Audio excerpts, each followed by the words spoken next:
नमस्कार दोस्तों, जय जोहार। मैं कौशल तिवारी और बिहिनिया संझा में आपका स्वागत है। भारतीय जनता पार्टी की डबल इंजन की सरकार में अब संगठन में भी विस्तार हो चुका है, तो सत्ता में भी विस्तार हो चुका है।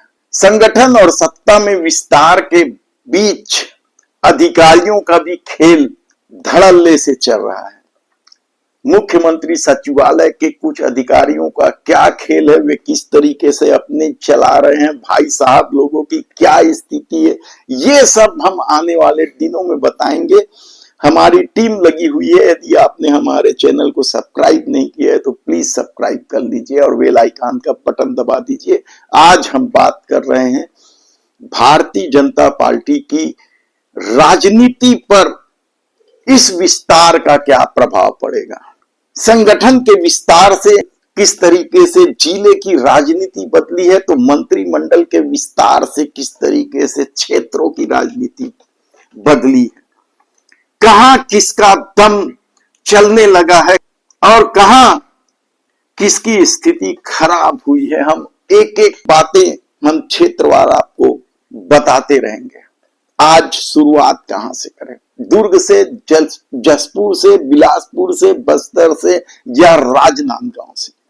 यदि राजनांदगांव की राजनीति को देखें तो वहां इस मंत्रिमंडल के विस्तार से ज्यादा फर्क नहीं पड़ा है, लेकिन संगठन के विस्तार से जरूर फर्क पड़ा है। क्योंकि यदि विजय शर्मा ने राहुल टिकरिया को युवा मोर्चा का अध्यक्ष बनवाया है, जो चर्चा है, तो यकीन मानिए कि आने वाले दिनों में राजनांदगांव की राजनीति में डॉक्टर रमन सिंह का प्रभाव कम होगा। हालांकि मंत्रिमंडल के विस्तार में उनकी नहीं सुनी गई, संगठन में भी जब विस्तार किया गया तो उनकी नहीं सुनी गई।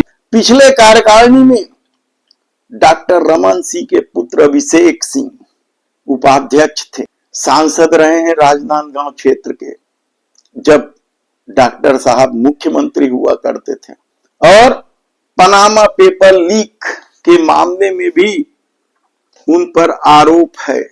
और इस बार जब संगठन का विस्तार हुआ तो बड़ी उम्मीद थी कि डॉक्टर रमन सिंह किसी को बनवा पाए या न बनवा पाए, अभिषेक सिंह को तो जरूर संगठन में महत्वपूर्ण स्थान दिला सकते हैं, नहीं हुआ। मंत्रिमंडल के विस्तार पे राजनांदगांव को लेकर उनकी रुचि नहीं थी, लेकिन रायपुर से राजेश मूणत बने, इसको लेकर रुचि थी। और कहा जाता है कि वे मंत्रिमंडल विस्तार के ठीक एक दिन पहले दिल्ली भी इसलिए पहुंचे थे आखिरी प्रयास के लिए, लेकिन वह भी काम नहीं आया और राजेश मूणत की स्थिति अब हाशिए पर है, राजनीतिक भविष्य पर प्रश्न चिन्ह लग गया है।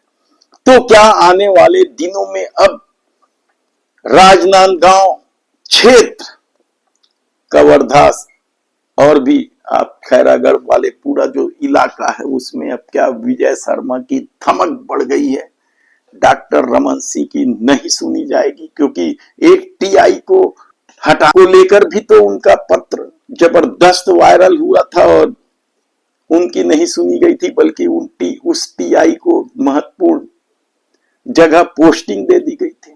ऐसे तमाम राजनीति खेल में डॉक्टर रमन सिंह क्या आप सचमुच हाशिए पर डाल दिए गए? और जो चर्चा है कि उन्हें राज्यपाल बनाया जाएगा, ऐसा कुछ भी नहीं होने वाला है।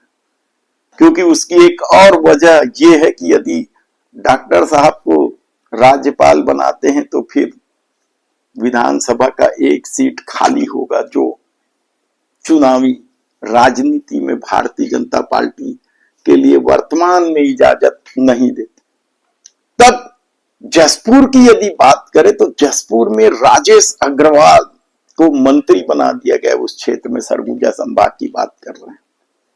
तो क्या अब श्याम बिहारी जायसवाल, लक्ष्मी राजवाड़े 5 मंत्री हो गए मुख्यमंत्री से, उसमें राजेश अग्रवाल की धमक क्या बढ़ गई है?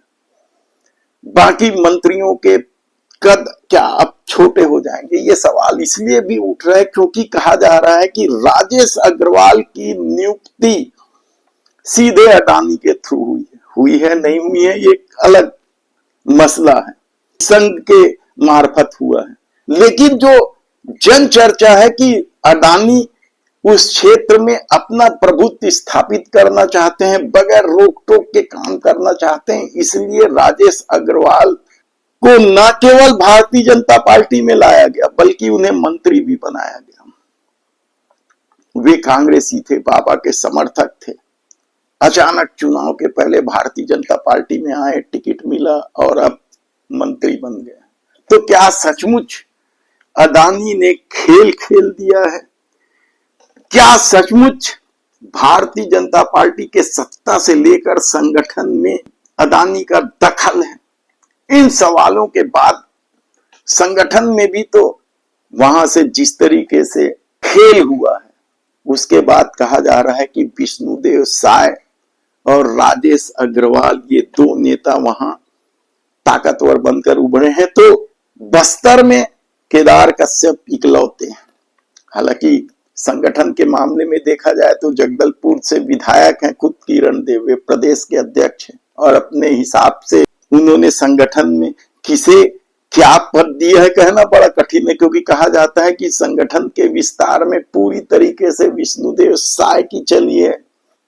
तब ऐसी परिस्थिति में बस्तर में क्या केदार कश्यप और किरण देव ये बड़े चेहरे बन गए और बाकी नेताओं की का कोई मतलब नहीं रह गया है, उनकी बिल्कुल नहीं चलेगी। लता उसेंडी, विक्रम उसेंडी, नाम तो बहुत है, फेहरिस्त है।